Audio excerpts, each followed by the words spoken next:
Assalamualaikum warahmatullahi wabarakatuh.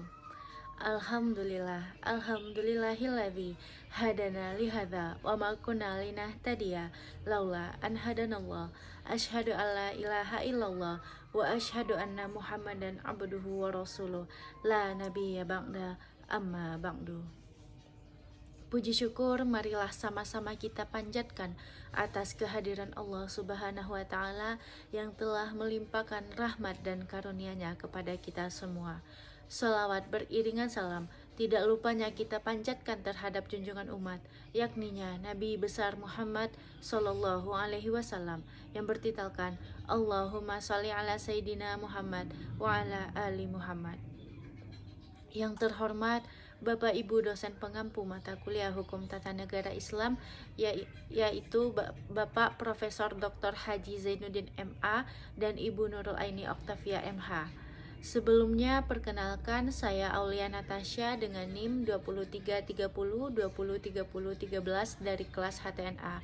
Adapun tujuan saya membuat video ini adalah untuk memenuhi tugas ujian akhir semester pada mata kuliah Hukum Tata Negara Islam. Nah, pada kesempatan kali ini saya akan membahas materi tentang hubungan antar negara Islam dan negara non-Islam pada masa Islam klasik dan kontemporer.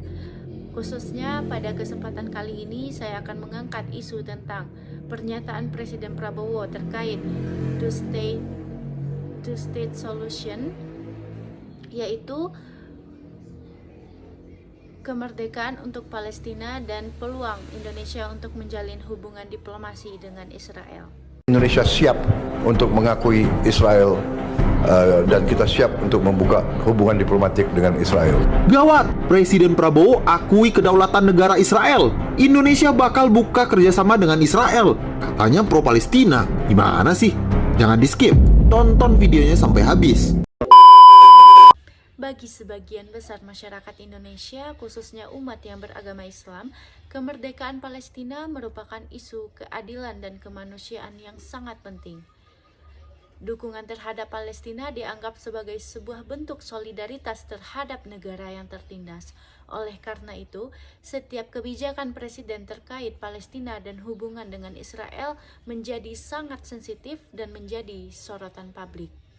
Di sisi lain, muncul wacana Indonesia akan membuka jalur komunikasi dengan Israel atas nama diplomasi dan kebijakan strategis, misalnya bidang teknologi, pertahanan, dan ekonomi.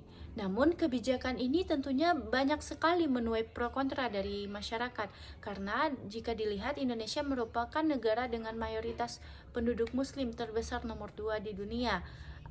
Persentase penduduk muslim di Indonesia sendiri mencapai angka 86,98% atau setara dengan 244 juta jiwa.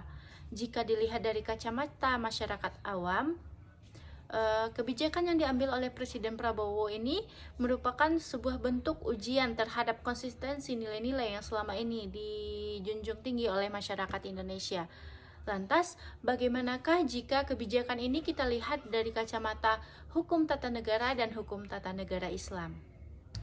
Dalam perspektif hukum tata negara, kebijakan luar negeri yang diambil oleh Presiden Prabowo termasuk kemerdekaan Palestina dan hubungan diplomasi dengan Israel haruslah melalui prinsip-prinsip konstitusional yang ada di Indonesia. Lantas, prinsip konstitusional seperti apakah yang dijadikan landasan oleh Presiden Prabowo sehingga beliau bisa dengan tegasnya menyatakan two-state solution ini di depan publik?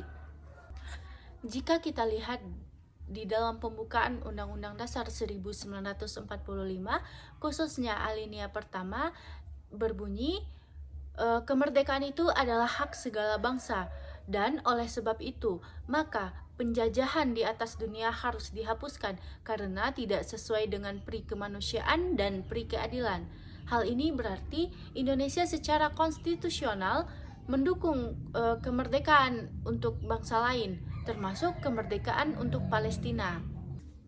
Alinea ini mengandung prinsip anti penjajahan dan prinsip ini bersifat fundamental dan ideologis, karena prinsip ini dijadikan sebagai dasar moral dan hukum bagi setiap kebijakan luar negeri yang diambil oleh Indonesia.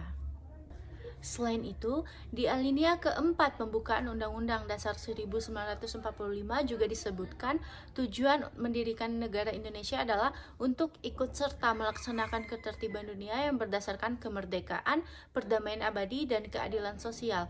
Oleh karena itu, sikap konsistensi Indonesia dalam mendukung Palestina dan tidak menjalin hubungan diplomasi dengan Israel merupakan bentuk pelaksanaan dari amanat konstitusional.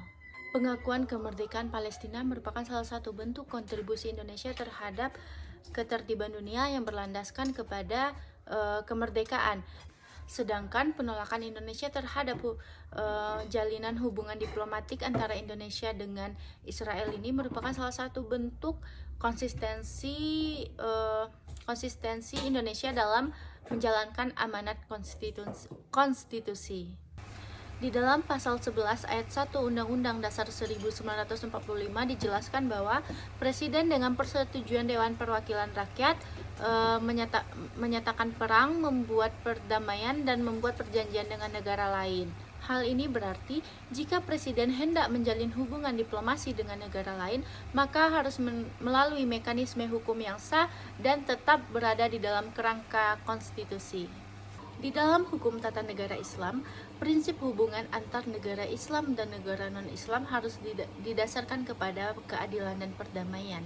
Jika kita lihat dari perspektif hukum tata negara Islam, landasan dusturiah yang bisa kita jadikan sebagai dasar dari kebijakan Presiden Prabowo terdapat di dalam Al-Quran Surah Al-Baqarah ayat 256, yaitu La ikraha fiddin, yang artinya tidak ada paksaan di dalam menganut agama.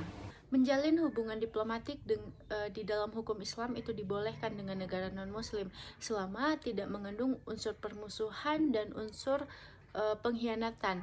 Hal ini sejalan dengan praktik Rasulullah SAW, di mana Rasulullah mengirimkan surat-surat kepada raja-raja non-muslim dan menjalin perjanjian perdamaian. Contohnya seperti perjanjian Hudaybiyah. Namun, apabila hubungan diplomatik dilakukan dengan negara yang secara nyata menjajah, menindas, dan melakukan kejahatan struktural seperti yang dilakukan oleh Israel kepada Palestina, tentunya hal ini bertentangan dengan maqasid al-syariah, khususnya dalam menjaga jiwa, menjaga hak, dan mencegah kezaliman. Maka, menurut hukum tata negara Islam, ketika hendak menjalin hubungan diplomatik dengan negara lain haruslah mempertimbangkan aspek kemaslahatan umum. Dalam kerangka ini, kebijakan Presiden Prabowo yang tetap mendukung Palestina dan berhati-hati di dalam menjalin hubungan diplomatik dengan Israel dianggap sesuai dengan Dustur Tsabit, yakni prinsip-prinsip hukum syar'i yang tetap, di mana di dalam hal ini adanya perlindungan hak, keadilan, dan penghormatan kepada bangsa yang tertindas. Dalam perspektif modern hukum Islam, banyak para ulama kontemporer yang berpendapat bahwa Islam wajib mendukung kemerdekaan bangsa-bangsa lain, terutama jika agresor menyerang atau menjajah negara muslim. Hal ini termasuk ke dalam kategori ta'awun a'la al-bir wa al-taqwa, yang artinya tolong-menolong dalam kebajikan dan ketakwaan.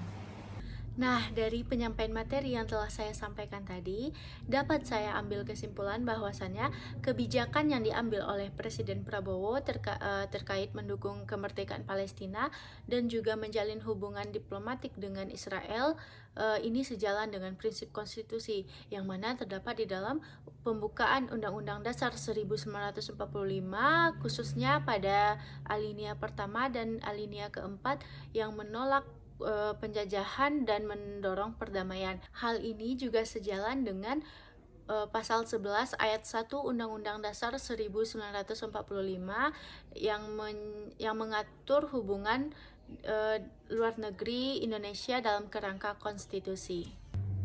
Sedangkan di dalam hukum tata negara Islam, kebijakan yang diambil oleh Presiden Prabowo ini sejalan dengan prinsip keadilan dan pencegah kezaliman.